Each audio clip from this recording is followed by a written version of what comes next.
You got my attention and I actually opened your email because you referenced my personal business and dogs. My desired outcome from any first meeting is a next meeting. Generally, I want to use the first meeting to learn. And the second meeting is for me to bring to the table what I have that's relevant with regards to what we discussed last time. And this was advice that one of my first mentors gave me a long time ago. Have a nice big cup. Shut the fuck up as the salesperson.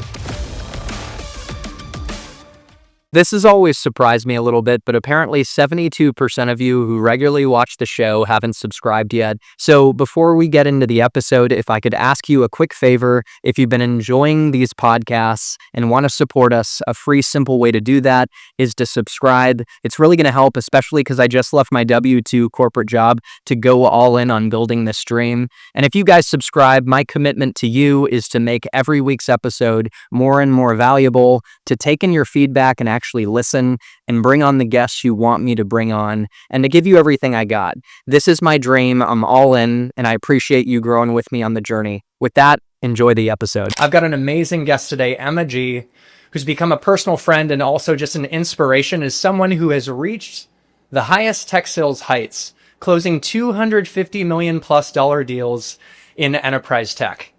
Make sure to pay attention to this conversation to learn how a high performer in enterprise tech sales operates, how they think, and what it takes to really ride this wave to a life of freedom and impact. Make sure to take notes and translate what you learn into action. And with that, let's get into it. Emma, so good to have you. Thanks for being here. Thank you for hosting me, Chris. So let's get right into it. It's pretty funny, the story of how we ended up meeting each other for the first time. Do you mind sharing that story? Because I think there's some nuggets and lessons that the audience can apply to getting in the door and getting meetings and building relationships.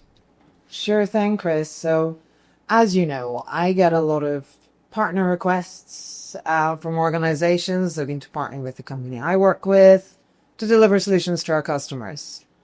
I get at least 100 of those a month. And they all start with the same subject line, co-selling together, some kind of buzzwords, whatever. You got my attention and I actually opened your email because you referenced my personal business and dogs.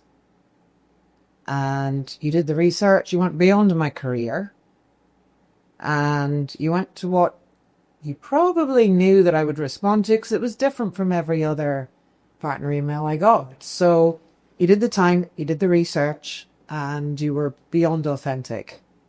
So I was like, okay, this guy doesn't want to sit down and bombard me with whatever his company does. He wants to learn more about me. He's interested in my business, and ultimately that will pave the way to me introducing you to my customer, which was your ultimate goal, but you completely hid that right from the start. I knew it was your goal. Of course I knew it was your goal. But you went about it in a very authentic way, and hence we're here today. Yeah, you know what?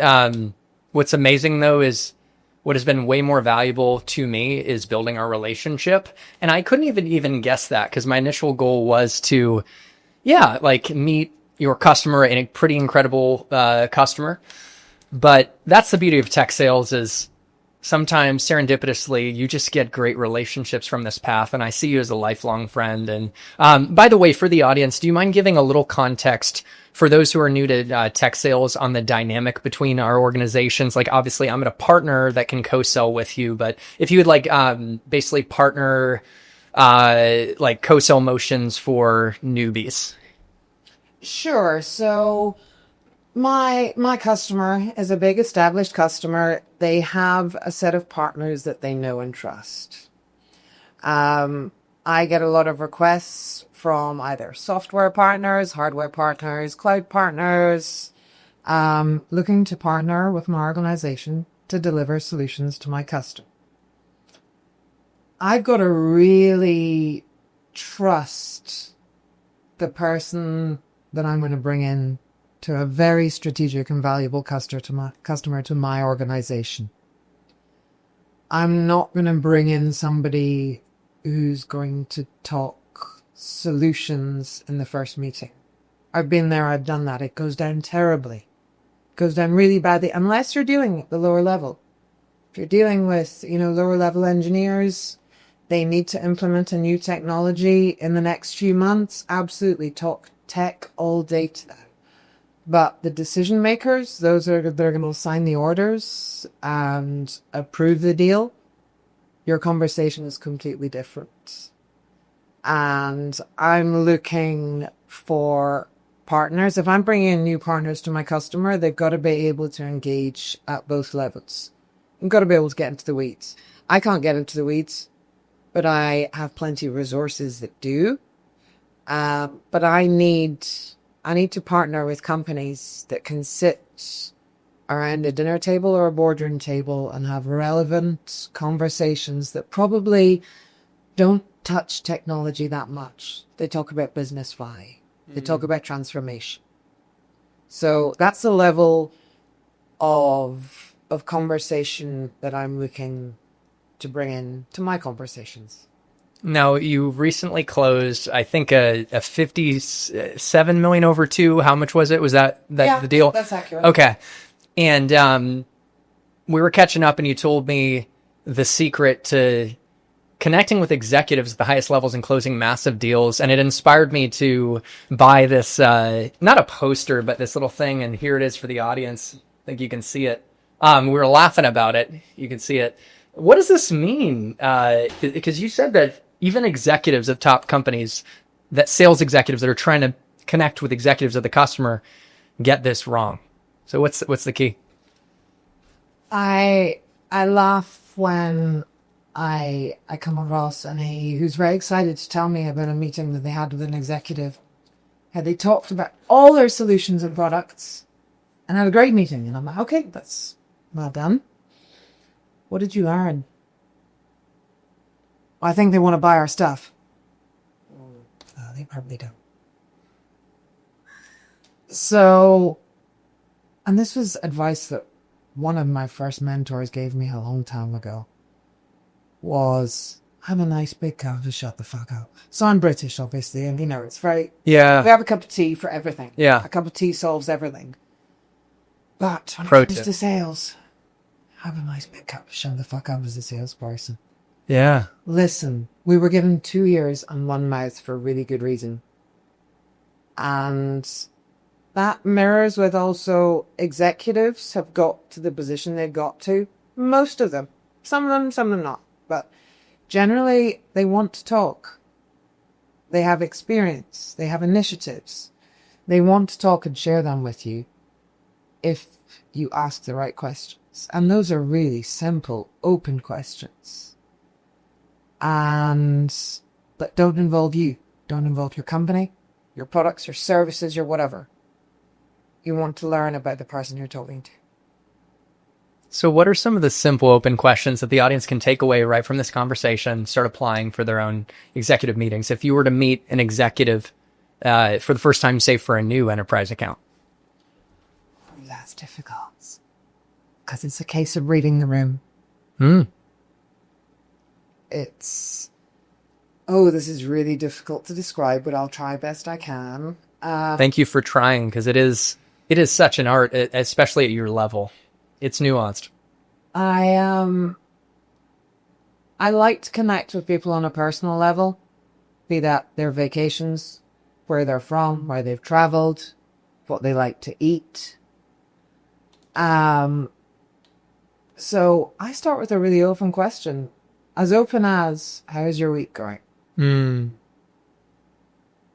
is that simple. That question didn't require research, didn't require a lot of thought. Hey, how's your week going? It's nice to see you today. And with that calm, composed, smooth demeanor. Absolutely. And from then I usually find they go, yeah, it's great, this, that, and the other. I tell you what's really bothering me, Emma. I didn't even ask you what was bothering you, but you want to tell me. Great.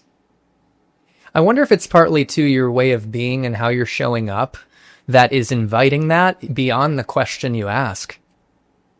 Yeah, to a degree.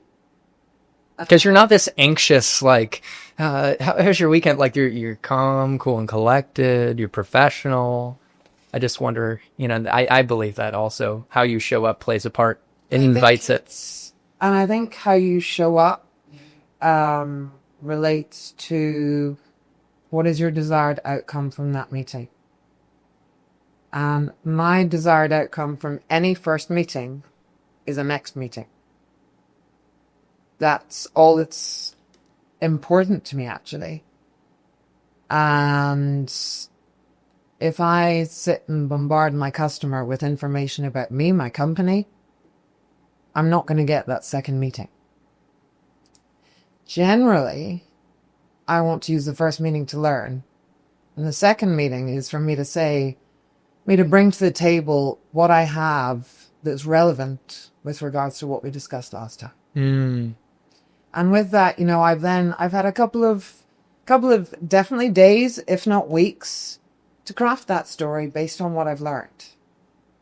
And we can all go into first meetings having done a lot of research, and that is very important. That should absolutely not be disregarded. And executives like when you bring up something that they've said publicly or a LinkedIn post they made. Anything like that to show that you've read and understood what they're doing.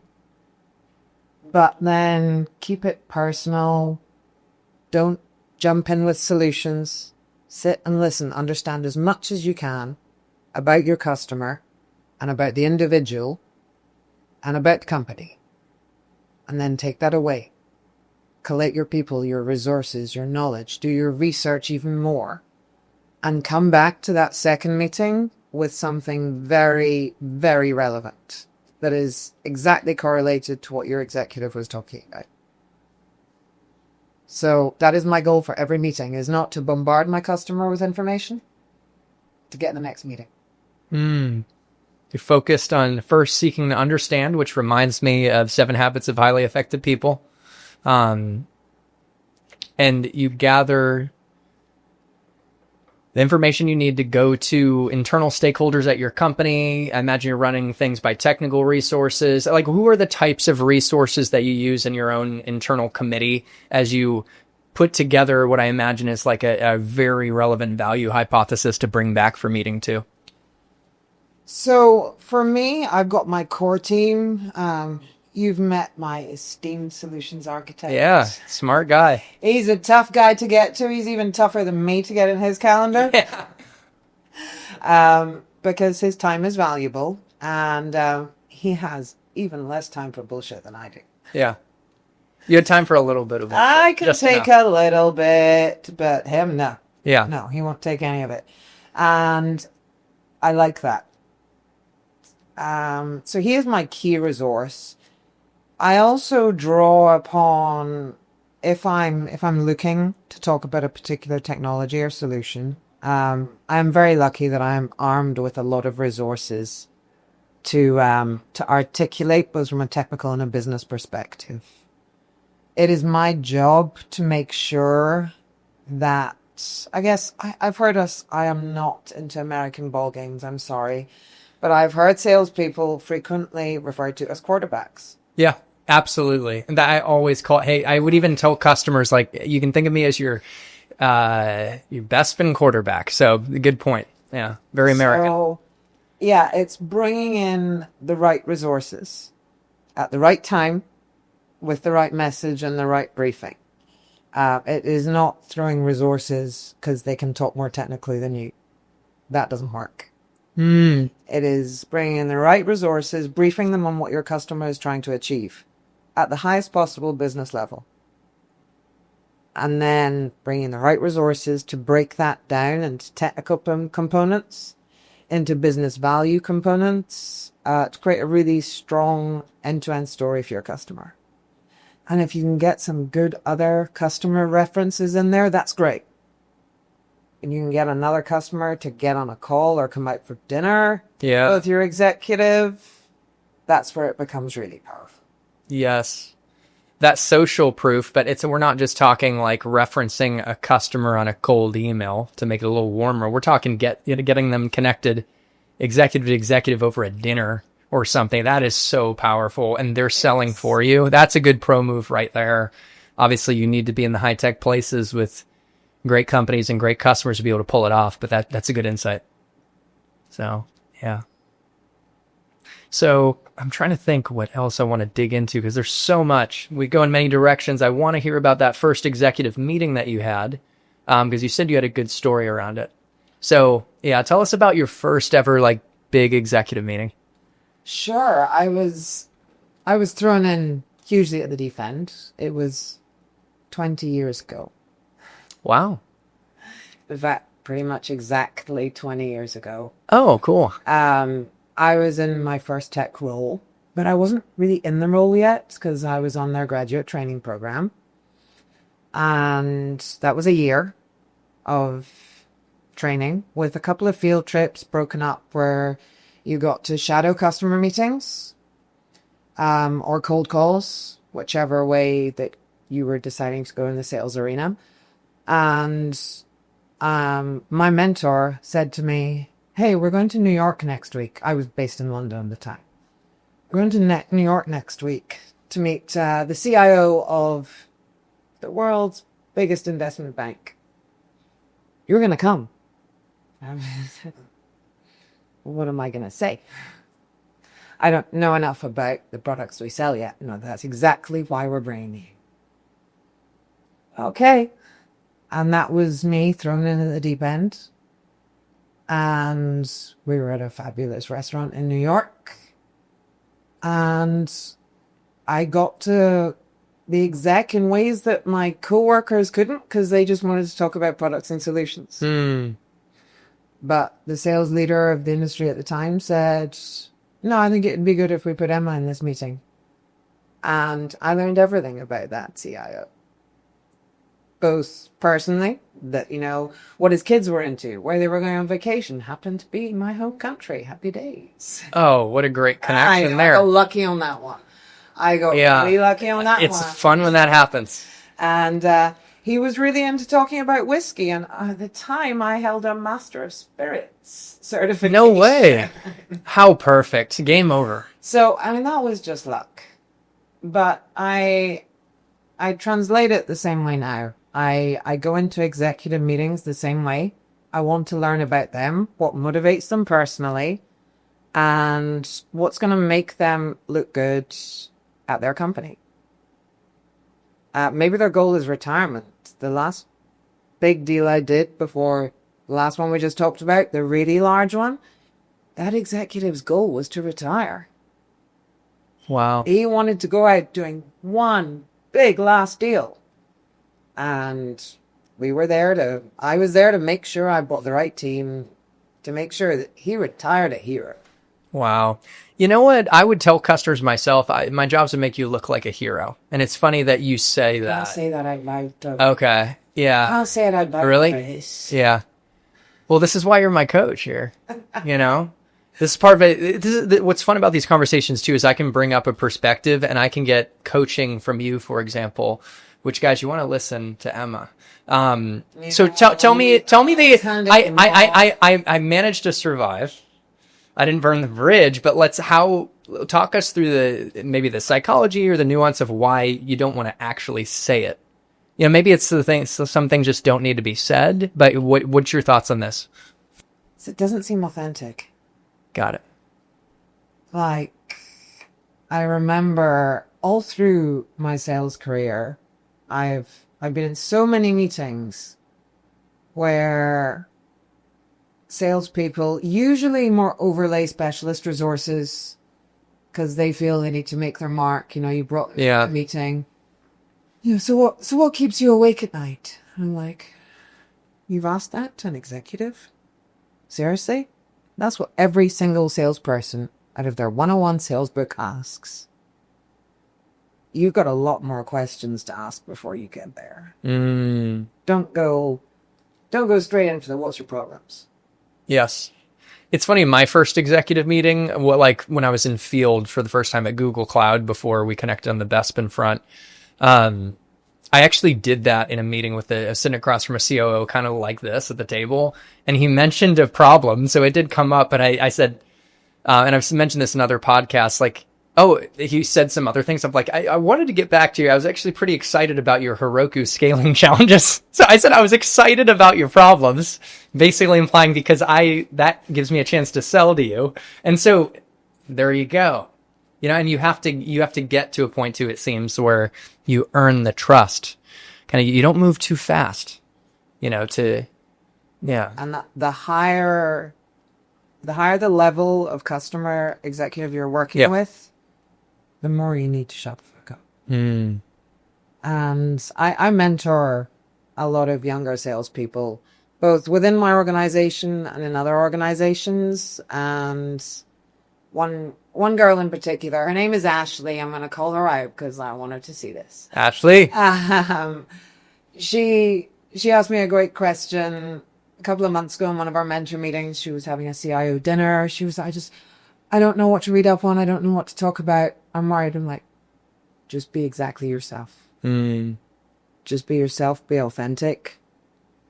Talk about your experiences, and you will be appreciated for listening. And only not throwing information at your customer. If your customer asks you questions about you or your company, absolutely answer them. If you can. If they're asking you technical questions that you don't know the answer to, don't be like that. How do you handle that, by the way, with integrity and in a professional way when you don't know the answer? What does that look like for you? When it's technical questions, technical weeds questions, I just say, that's my role, isn't to dig into the technical weeds. I'm here to bring you business value. But I would be more than happy to set up a call with my technical resources at your earliest convenience to go through these. Then I feel that we'll really make sure that all your answers are met. So good. And another nugget that this audience can just... That's the only time I said was when you started asking me technical stuff. So, but the way you handle that was so great, and you literally just gave the audience another thing they can immediately take with them to show up more powerfully in conversations, and it really takes the pressure off, so like that's great right there. It's cool to see you mentor so many people like Ashley, like myself, even in working with you on the partner side and just having conversations. I'm always learning from you. So it's pretty cool. And I've heard when we talked that your mentees at your current organization, which is a good one, in the past, they made some good money. So to the audience, make sure to apply these tips here. But yeah, so that first executive meeting went really well then. Wow, because my first one, it was my first in person. It wasn't with as high a stakes account, but mine was really a little bit awkward. But you were smooth, and it was all because you had a cup of shut the fuck up, and you listened, and also you connected on a personal level. You were authentic. Like you said to Ashley, don't over prepare on trying to research to know the perfect thing to say. Just be you. Yeah, that's it. You're in this role for a reason, because you have the right attributes for a salesperson to succeed, particularly in the organization that I work for. Our interview processes, I'm sure you're aware of, is ridiculously hard. It's very hard. It's the hardest there is, probably. It was harder than, because I went through it for a role that actually was out of my league, and the hiring manager's like, it was actually for, I think, your type role, global account manager, but actually it probably wasn't inside. I don't know for sure. It might have been covering General Electric, but it was like, how many years ago? It was like 7 years ago. So I barely had inside closing, but he's like, the way you told your story was amazing. And I didn't get it. And it was 7 interviews. I flew out to Seattle, presentation. I ended up getting into Google, which is hard. This specific process was harder. So, but what do you think? Is it overkill though for a sales role, or do you think? I've had moments of thinking that, but now I've realized, actually, no, it's the best process ever. Can you hit with, obviously we can't share what the company is, but like some of the reasons why this process is effective for a sales role? Tech sales is an amazing career path where you can make as much as doctors and lawyers without having to cut anyone open or work ungodly hours. Looking back 10 years later, having personally started out in tech sales at Oracle, then moved to Google Cloud and a startup, and now fully launching into entrepreneurship, I can say with confidence that tech sales transformed my life through the income that it produced, the skill development, the connections, and the self-development that I unlocked unlocked along the journey. If you're someone who wants to strategically build your own six-figure tech sales career without wasting valuable time and earnings potential, then consider Tech Sales Accelerator and our 12-week programs as your blueprint. Our partners are breaking in and crushing quota at top companies like Oracle, Google Cloud, VMware, and Salesforce, leveraging our in-depth video content, one-on-one coaching, community, and network access. And we'd love to partner with you too to accelerate your own success on this path. If you'd like to learn more about Tech Sales Accelerator and our programs, then feel welcome to book time at my Calendly link, linked in the description of this video, and we'll walk you through all the details. Or just download my free cold calling system that's going to help you crush the phones quickly, also linked in the description of this video. All right, let's get back to the episode. I guess because the questions are not bullshitable. Behavioral questions. Tell me about a time. Exactly. And you got to give clear details and results. Exactly. Yeah. And it is very easy to spot the folks that have Gen AI'd the answers. Yeah. That they think we want to hear. Because I don't necessarily want to hear a success story. I am just as willing to hear a story of your failure and how you turned that around. Yeah.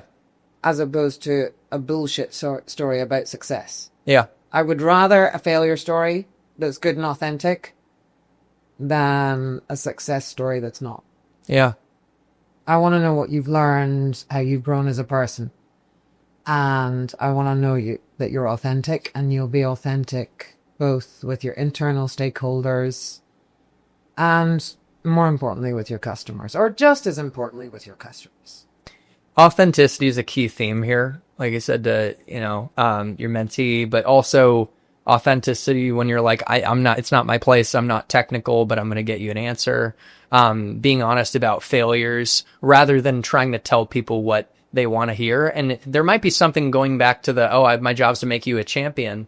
It might be that, that's trying to tell them what they want to hear. Now, I also do, I will say, it sounds inauthentic, but I've been told, like, I am authentic. Like, at the end of the day, I do want to make my customers look like a champion. So there's also, and this is a little maybe overanalyzing, but even if it is true, it's how it's perceived. It's going to come across as inauthentic, most likely. Perception is all. It doesn't matter if I'm being honest that I do want him to be a champion. I have to take accountability for perception and the reality of how psychology works, I guess. What? So, well, we got so many more stories to dig into. And, I think your biggest deal was, how much was it exactly? Like 250 million over 5 years or something? Shy of 250. So, that's amazing. And so it's fun to dig into like the story behind it. Let's go there. Like, can you tell us about that story? I'm sure there's some lessons embedded within it. Sure, and I can keep it high level enough to keep it anonymous. Yeah, this is top secret stuff. So it was with a company that is a big competitor of the company that I was selling for. Frenemies. Just enemies. Wow, and you did a deal with them that big. That's crazy. Yeah. I managed to get to one of their largest subsidiary. Because they were 50% constrained by the parent company. But if enough of a business case and relationship case was made to do business with our company, it would fly. So there was a lot of politics, which I really like to keep out of. Yeah. Unless you're really dragged in and you have to play political games with your customer. And it was earning the trust of the executives in the subsidiary, but then making sure that the executives in the parent company were not going to prohibit this deal going through. So making sure that there was enough in it for them that they could also be attached to discounts that were negotiated, and it would not reflect negatively publicly on their relationship with said company. There's a lot of nuance to work with there. And I will say I've seen deals that, for example, that I lost where there was like a parent company or private equity firm operating where I made so much traction with the company, the subsidiary, but it got shut down. So there's something to be said that you had to balance that out too and not let I think you said the parent company shut the deal down. Right. Yeah. Yeah. You've got to be friends with both. Yeah. But I've experienced the same with companies being propped by private equity, and that's a different ballgame. Yeah. That's for a whole other podcast. Yeah. I mean, I can't wait till the next one already, but we're in this one, so let's keep it rolling. And so that's nuanced. So like, how did it start out? Who was the first persona? Like, what was their role where you began the relationship? I don't know if you had a champion, and like, I mean, there's probably so much to dig into here. It was my usual story. Hi, we've got a big event. We've got breakfast with the CIO and we don't know who to take. Sure. Okay. And so this was you saying it to them? Like, okay, like that, the customer is saying, sure. My company. I just joined the company. Oh. And it was like, I've got this customer and we think we might be able to win some hearts and minds. We're meeting them at this conference. We've got a breakfast meeting set up, but we don't actually know what we're going to talk about. Okay, sure. I'll take it. Nice. I'm not sure what we're going to talk about either, but I'm going to let the customer dictate that. Relates back to your site. Powerful. I love the callback yet again. It's like, it just takes pressure off if you're focused on them. For that first meeting. So how did it go down? Like, did it start with like, I think earlier you said, how's your week been? Or how's your day? Something simple. Did it all start there? It was simpler because I was new in my company. So never underestimate the power of playing the newbie card. I know. That's such a good lesson. Great place to be. It really is. You can ask all the stupid questions because here's a theory that's been put out there for a long time is there's no such thing as a stupid question. That's bullshit. The amount of stupid questions I hear kill me. Yeah. There is plenty of examples of stupid questions. But you can ask that as the newbie. You can. And get away with it. Or you can just ask simple questions like, hey, I'm new to my business. I'm new to your business. Can you tell me what you're trying to achieve? Keep it that simple.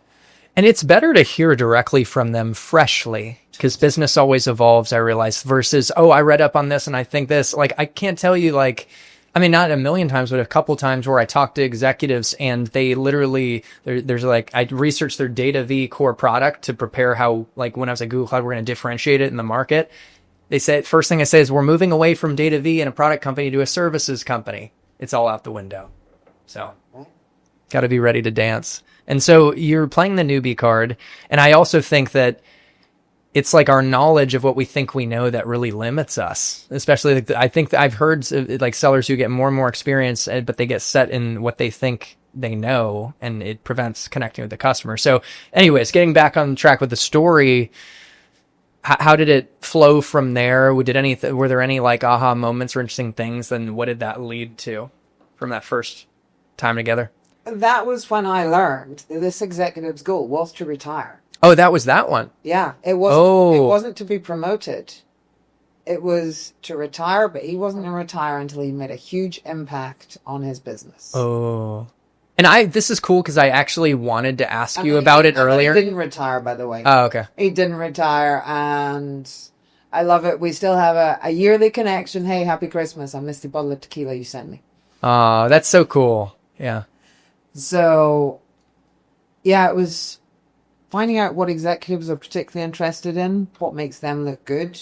And just don't say, I'm here to make you a champion. Exactly. But how did it come out, though? It must have just organically. He volunteered it, but was there any alcohol involved? You know what I'm saying? Like, I'm getting really in the weeds. Breakfast. It was over breakfast. You really made an impression. And it was during the week as well. It wasn't like, hey, fancy a Bloody Mary? Because did he just volunteer it? Or did you know? Like, and I know it's like it was a while ago. I'm getting really grainy. He volunteered it because he wanted to be heard. Yeah.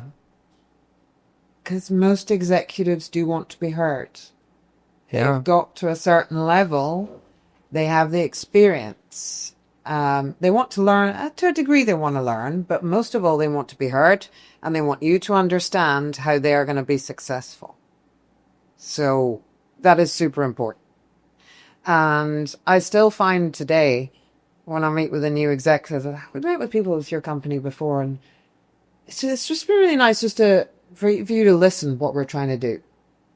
And that's all I've done. I haven't proposed any solutions. I have just listened. A lot of the stuff I've heard, I haven't understood. That's fine. I've taken really good notes, and I'll go back and cross-reference those with technical resources, and then we'll prepare for the next meeting. And I'll have relevant points to make sure that I dove deep into. I've got the right technical answers that they asked for. Or usually actually with executives, they're like, I don't want to get into the weeds, but please work with this team. That's perfect. If you've got an executive who's going, work with this guy, this guy, this guy, perfect. That is him going, I trust you to work with my direct reports and tell me the relevant information as to how things are going. Okay.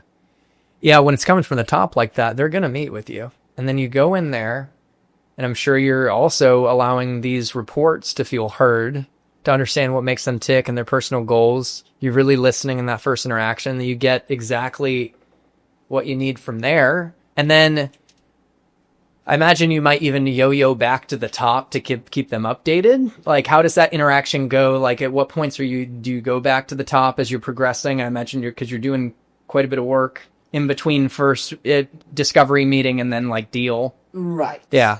So my cadence with execs is quarterly. Okay. Unless there's something else coming up in the meantime. When it comes to we're doing a huge migration, for example, out of data centers, then I'm going to say to them, would it make sense if we connect weekly? And I will literally connect with them for 10 minutes on either the start of the week or the end of the week. Yeah. This is what's going well. This is where I need you to unblock things. And it'll be a meeting between me and him. And that is it. What's going well? Yep, this has happened.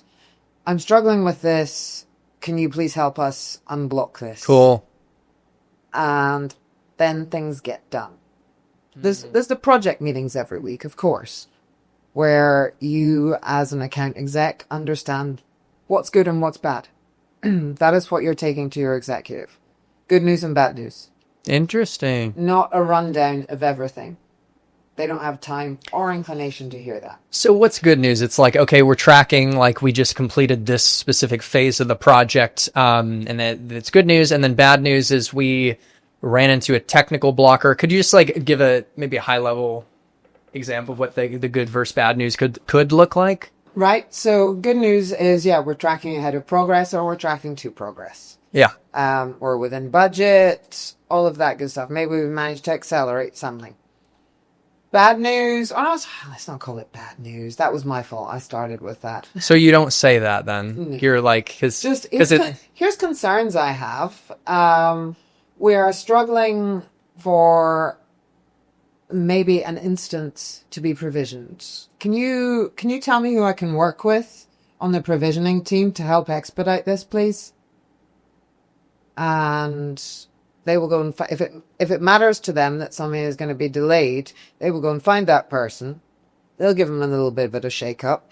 I'll make sure that my project team are understanding if these delays are legitimate or something slipped through the cracks. But ideally, things will get back on track because the right people have been coordinated at the right level. And then the next week I can report, great, thank you for putting me in touch with this team that completely unlocked that. We're now back on track. Yeah. Procurement is a more difficult one when you get, that crunchy stage at the end of the sales cycle. Yeah. I'd like to know about that. Procurement, obviously they're trying to save money, get a good deal, I'm assuming. So can you tell us about procurement? Because especially some of our audience, they might not even know yet what procurement is. Lucky them. Yeah. They should stay in that blissfully place. Yeah. Procurement and legal come totally hand in hand. Legal's tough, by the way. Legal's the toughest. Yeah. I see them getting tougher. Gosh. I've worked across several industries. My first industry was global investment banking, Oh, yeah. and procurement were pretty vigilant back in those days. But that is across the board now. They are targeted with saving money and not wasting money. They are targeted with consolidating tools when they don't know what tools they have. Totally. So Less vendors.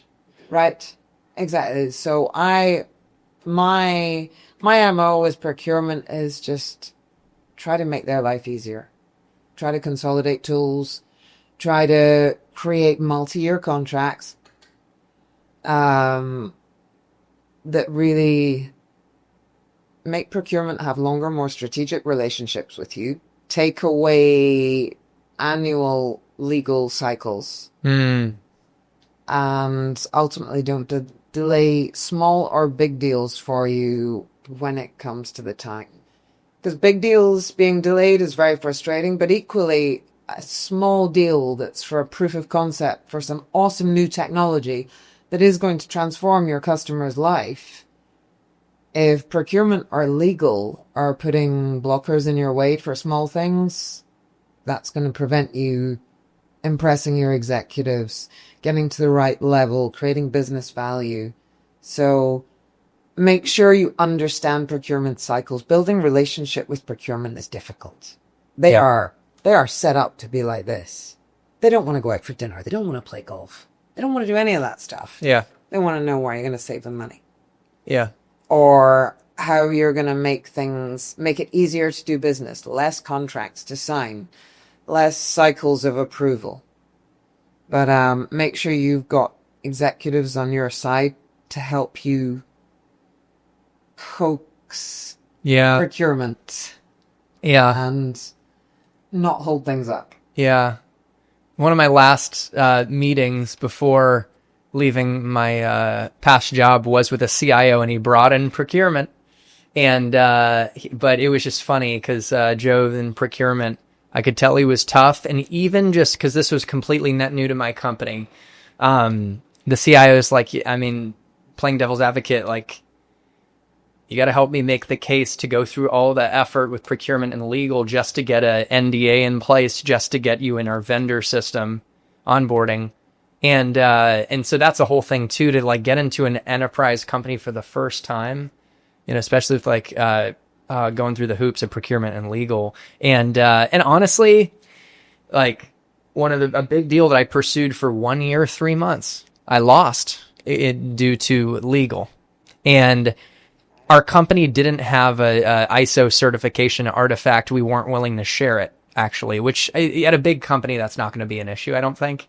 But they can kill deals. They can kill deals. So is there anything, that's my own recent trauma with, procurement legal, but is there anything you'd share, for example, around, you kind of talked about the nuances with procurement, what they care about, engaging with them. What about legal? How do they think? Because I got a real taste of, they're intense, you know, and they speak a certain language, so. They're intense, they speak a certain language, and the new tech world is very different for that. Very, very different. You know, it's not necessarily hardware on premises. There's not necessarily resources that need to go on premises. So are you saying it's not physical? Yes. Good. It's like it's the cloud. That's it. And legal need to absolve a little bit of their responsibilities with regards to security and the gatekeeping that they typically do, and understand how providers operate, and let's call it the shared responsibility model. Yeah. It is no longer, okay, you're buying this equipment from us, it's in your data center, you're completely responsible for it. That is not the case anymore. So legal and procurement as well are they're evolving. And they're evolving in the last 5 years quicker than they've had to, because COVID obviously created a lot of shifts. Yeah. A lot of differences in how companies do business, how companies account for resiliency, and how companies lower cost. So the advice on legal and procurement is it's the worst conversations to have, but they're the ones you got to get in early. Get them in early. That's good. Good nugget. Ugly baby conversations really early. Yeah, you got to do it early. And if you get your exec to sponsor you into procurement, it helps a huge amount. So otherwise, you're just pushing water uphill. Yeah, that's no fun. I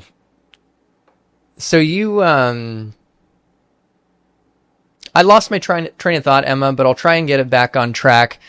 It seems like you're coaching like champions with an account. Okay, I think what I was going to say is you start top down. Is that like you start with the leadership? Because I've heard some sellers that they gather, and maybe this is if you're net new, like you have no connection. It's like a greenfield prospect. They're not doing any business. Then maybe they go to mid to lower levels, gather information, and bubble up with a really compelling value hypothesis. But do you always start at the top, basically, if you can? I do. But I've been lucky in that I've always worked for companies whose names executives recognize. And respect. You've been at the best of the best. Have to freaking talk to. So for people who want to get in your position, like, because you followed an incredible path in tech sales. They're not all created equal. So it's like, how did it happen? I mean, obviously all very successful people do have a little bit of timing and luck, blessings, whatever you want to call it. So, but how did you originally get in? Because you started with the big ones.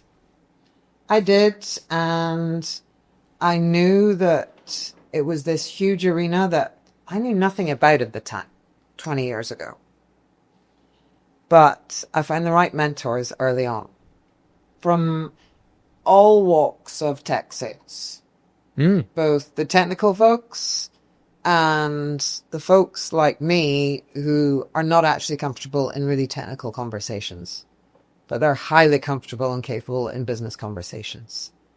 And they helped me keep my head above water and not worry that I didn't have enough technical detail to be relevant. I learned quickly from them that having much bigger blue sky conversations were going to be what ultimately got me further. Not discussing which model of switch we should use this week. Yeah. There's so many people that can have that conversation. I find it still crazy that the simplest conversations happen high up. Wow. They're the simplest. And the most complicated conversations happen low down. So, I guess always seek to be relevant, but never assume you're not, because you've not played in that arena before. Just listen. Listen, ask. Seek to learn. Don't seek to educate people to start with until you gain that position, which takes a long time. But to start with, be humble and be inquisitive. Always seek to understand what's going to make your customer successful, but both at a corporate level and at a personal level. And don't sell too early. Ever. That hits home. Because, looking back at my career when I started at Google Cloud, one of my customer engineers, he was amazing. And he's like, Chris, you got to know when not to sell. And so it's such a good lesson for early sellers, Yep, it is. And when I have meetings with my mentees and they tell me they had this great meeting, we talked about all the products and solutions. It felt good because you got to talk, but how did the customer feel? That was a terrible meeting. Yeah. That's what you kind of want your third or fourth meeting. Yeah. You have a workshop with your technical guys. Yeah. And then you can talk product solutions, tech stuff all day long. But if you got to that meeting and you don't know what your goal is, and what your executive sponsor's goal is and what's going to get this deal signed, then you've wasted a lot of time. Because you didn't invest the time in listening. By slowing down up front, you move faster overall. By listening, not rushing to sell. And in rushing to sell, you actually slow the friggin' deal. You're not taking in what you need to take in. So, I love that we continue to come back to this powerful concept of listening. And I think you described it as blue sky conversations. Like, it's just amazing the simplicity but elegance of the question you said. Like, I didn't even expect it, how simple it was. And I forget what it was exactly because we've had such a good conversation, talked about so many things. But like, how's your day going? How is your week? Right. It's just unreal. I remember when I was in my grad school sales training. Yeah. For the first company I worked for, which I still have a huge amount of respect for that company and the training they gave me as a graduate straight out of school. Yeah. And we did cold calling role plays. That's fun. And I remember we used to do the role play, and then peers would give us feedback before our instructors would. And I didn't like cold calling role play, which I hated role plays, but I just got through them. Yeah. And my first question, as soon as somebody answers the phone, is always, "Hi, I'm Emma. I'm calling from this company. How are you today?" Yeah. And I had a couple of colleagues who were like, "Why would you ask that to someone you don't know?" And I'm like, because what if something really bad happened to them that morning? What if they're like, "Hey, I'm good, but actually I don't have time to talk to you right now."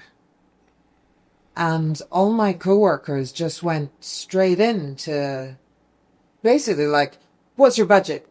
What's this? What's that?" Yeah. What's that? It was like an interrogation. And I was like, the reason I ask, first off, "Hey, how are you today?" is because I genuinely care. I know that you don't want to have a conversation with me if you're having a really bad day. And I've cold called you. You weren't expecting my call. I want to know if you're willing in this next 20 minutes to speak to me or not. If you're not, let's arrange another time. So it's the not forcing it. Yeah, this is how a true enterprise seller would cold call. And you went from interrogation to conversation, having a real conversation. And one thing that hit me that I want to vocalize now early on when you asked your simple, elegant question is it's a litmus test for where they're at. In a way, by asking a question like that, you get to, how was your day? Things like that. You get to see where they are and you can meet them where they're at emotionally or wherever. Right. And what if they're in a horrible mood? Well, at least you can assess that rather than coming in like, "Hey," Yeah. So it's an amazing litmus test. So I will check the time, by the way, because it's too much fun and I don't know how we're doing. So I'll check it. But as I check, I'm going to tee you up with a fun topic. I want to get your thoughts on AI and how is it impacting sales? How do you see us leveraging it? And you had some, because we talked earlier, some funny notes on what AI won't take away. So take it away with your thoughts on AI. I think AI is fantastic for helping us as salespeople with research. That can cut out a lot of time, both on people, companies, industries, whatever. We can cut out a lot of time. Do not use AI to construct conversations with executives. It's not got the personal touch yet. And the day it does is the day it'll concern me because it'll put my job at risk. Yeah. AI can't pick up emotions and AI cannot buy dinner. That's a good line right there. AI can't buy dinner. It can't create excellent conversations over a table of good food. It can't cheers some bubbly. Exactly. So, yeah, keep AI for research. Yes. And knowledge, but never expect it to replace personal touch. Yes. Great perspective on how to leverage it to actually reduce time spent on the research and everything and spend more on the personal touch and what makes us human and leads to connection. And more time having personal and relevant conversations, less time researching so that you can have more valuable time. Yes. So I checked the time, and we have a little more time, a little bit, so I'll ask you a few more questions, and I can't wait it's funny how I'm saying I can't wait for the next one while we're in this one, but I plan to have you on again, and thank you so much for generously sharing your experience, your wisdom. I have not had a podcast like this, and I've done 150 plus. Seriously. That many? Yes. Wow. Yes. So, but it says a lot about the insight and the perspective you brought to the table here. So I wanted to round out by just a really broad question. Are there any other key either stories or lessons that you wanted to share from your career journey for this audience of aspiring early sellers? Whatever comes to mind. Oh, you got another hour? I know that's the thing. That's the danger of a broad question, but I thought it'd be fun to open it up and not limit you to any one thing, but just see what may be there. Repeat the question. It was so broad. Repeat it, and It could have been more simple and elegant. Like, how is your day then? 4:00 on a Friday. Yeah. Thank you for making time. Gosh, this is awesome. No, it's my pleasure to make time. Yeah. And rephrase that question to me, or just ask it to me again. Absolutely. So, are there any other key lessons that you want to impart as you look back on your tech sales career journey to our audience of aspiring sellers? Look back at both successes and failures, and even if whether failures are big or small, I mean, I'm glad to say I don't feel I've got any massive failures in my career, but there's certainly a few conversations where I'm like, hey, why did you ask that? Or why did you say that? Hey, I felt that way on this, not this, but in general on the podcast. It's so relatable. So don't be put off by the blundering moments, by the moments that we maybe didn't ask the best questions. Just listen. As long as you listen better than you ask, you'll generally be okay. Listen better than you ask. And just be authentic. Don't ask ChatGPT what to ask your executives. Yeah. Ever. Maybe Claude? No, I'm kidding. So, oh gosh. So as we round out this conversation, it's funny. We started out how we connected, and I had a personal touch about your business, which is Bella Goodlife at the time, but now it's the Bra Dog, right? And so we can maybe round out at talking about some of the other stuff you've worked on and your vision for the future too, which is fun. And then we'll tie a bow on this conversation. But, and so Bella Goodlife, because I have a dog named Bella, and it turns out you have a dog named Bella too. And I thought she was going to come to the interview, but she'll come to the next one because we got to get her perspective on things. She's seen a lot. And there's something to be said for having emotional support dogs in tech sales because it can be a grind. But could you share a little bit about how did you end up creating Bella Goodlife, now the Bra Dog? And we'd love to just hear about that. Yeah, it was completely unexpected for me. I realized pretty quickly 8 years ago I got Bella. Yeah. And I went to buy her dog food, and I realized that the selection available in every store out there is terrible. So I set out to feed my dog properly. I spent my life savings traveling around the country to speak to world-leading veterinarians about nutrition. Really? As opposed to saving for a house. You did that? I didn't even realize that. You really cared. I gave up. Wow. I gave up my job at the time in tech sales because it was for a company I didn't really enjoy working for. So that wasn't a huge give up, yeah, in my view. Yeah. But I postponed my dream of, having a small ranch and horses and stuff. Which you have now. Which I have now. Which we will talk about that next, and I've been there. It's so cool. Next. But I gave that up short term to spend my money on absolutely understanding everything I could about dog nutrition and how to feed dogs properly. And it's the best thing I ever did. And I hope one day I don't want it to be a huge company. I don't want it to take over the world. I want it to be a platform to educate people how to give their dogs a better, healthier, longer life. That doesn't need to be by buying my product. It needs to be by educating the public. Taking them away from the marketing that has been bombarded at them for the last 60, 70 years by big pet food. I need to hear the truth. And I am still so surprised that everybody I know eats healthy themselves, yet will give their dogs dry food out of a bag. So I don't want to buy my product necessarily because I make it myself. That's a lot of hard work. I want people just to see the light and do better by our dogs. I look forward to having you on again one day to talk about that vision and that impact as it continues to expand.